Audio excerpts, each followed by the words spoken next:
All right, welcome to The Explainer. Today, we're going to journey way back in time.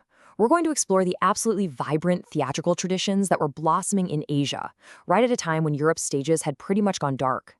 We'll see how two incredible cultures, India and China, developed this unique form of what's called total theater. And you'll see how its echoes are still totally present on stages today. Okay, so let's just dive right in.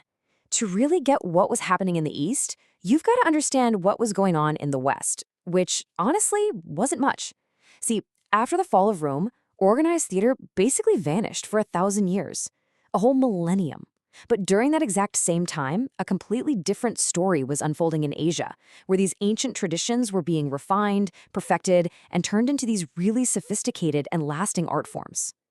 And a huge part of what made it so different was the development of what we now call total theater. Now, unlike the plays we might be used to, which are often really focused on the script, this was something else entirely. It was a complete sensory experience, right? A fusion of acting, mime, dance, music, the whole shebang. And what's really crucial here is that it was almost always deeply, deeply tied to religion and philosophy. Theater wasn't just a show, it was a pathway to spiritual understanding. So let's make our first stop in India. This is where theater popped up over 2,000 years ago, and not just as a way to pass the time. No, it was seen as a direct way for human beings to connect with the divine. This style of theater, which we call Sanskrit drama, was really built on three enormous cultural pillars. These things shaped absolutely everything you would see on stage: the philosophy of Hinduism, the very rigid social structure of the caste system, and just this incredible wealth of stories from two gigantic literary epics. At the very heart of it all was Hinduism. So this philosophy teaches that the ultimate reality of the entire universe is this one single perfect world soul known as Brahman. So art and drama, they weren't just a diversion. They were a practice, a tool, a way to help the audience actually experience a connection to that ultimate spiritual reality. And this spiritual worldview wasn't just some abstract idea. It was reflected directly in society through the caste system. I mean, this was a strict hereditary hierarchy that basically defined your role in life from the moment you were born, from the Brahmin priests and thinkers at the top, all the way down to the Sudra laborers at the bottom. This social ladder was just the unquestioned reality of the world these plays were set in. And the stories themselves? Oh, they were epic. Literally, the plots were often pulled from the Mahabharata and the Ramayana. You should think of these as India's version of the Iliad and the Odyssey. Just these vast, sprawling tales of gods, demons, love, crazy battles, adventure. I mean, they were an almost bottomless well of material for playwrights. So, you've got this incredibly rich background of philosophy, social rules, and epic stories. But what was the actual goal of a Sanskrit play? It wasn't just about telling a good story or making the audience laugh or cry. This brings us to a concept that is so central, so important, and it sets it apart from almost anything in Western theater. It's the art of aiming for a very specific spiritual goal. Yeah, it really all comes down to this one single, powerful idea. The goal was to create rasa. Now, rasa isn't just an emotion, like being happy or sad. It's bigger than that. It's a shared, transcendent mood, an aesthetic delight that lifts up the entire audience together. The whole point was to create this state of joyful consciousness, this sense of harmony, that would bring every single person in the audience a little bit closer to enlightenment. The art itself was a spiritual tool. And what's really fascinating here is that this wasn't some random hopeful thing. It was practically a science. It was incredibly precise.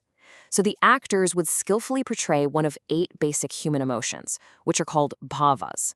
And the perfect portrayal of that emotion, let's say sorrow, was designed to trigger a corresponding but more elevated rasa, in this case the pathetic mood, in everyone watching.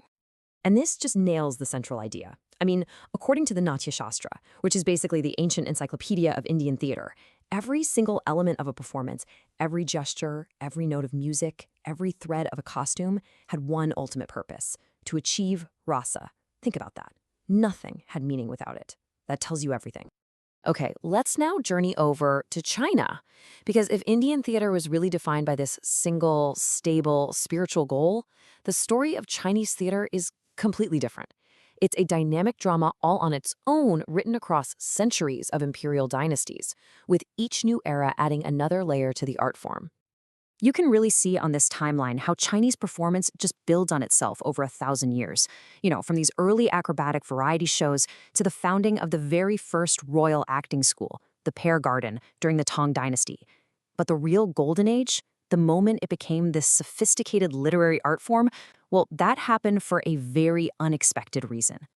The golden age of Chinese drama happened during the Yuan Dynasty, and it was all because of a huge political shakeup.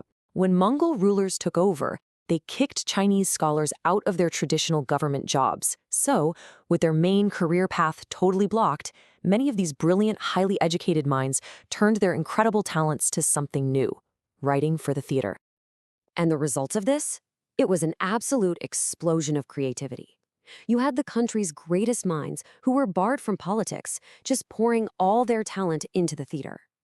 We're talking about an estimated 550 playwrights emerging during this period alone.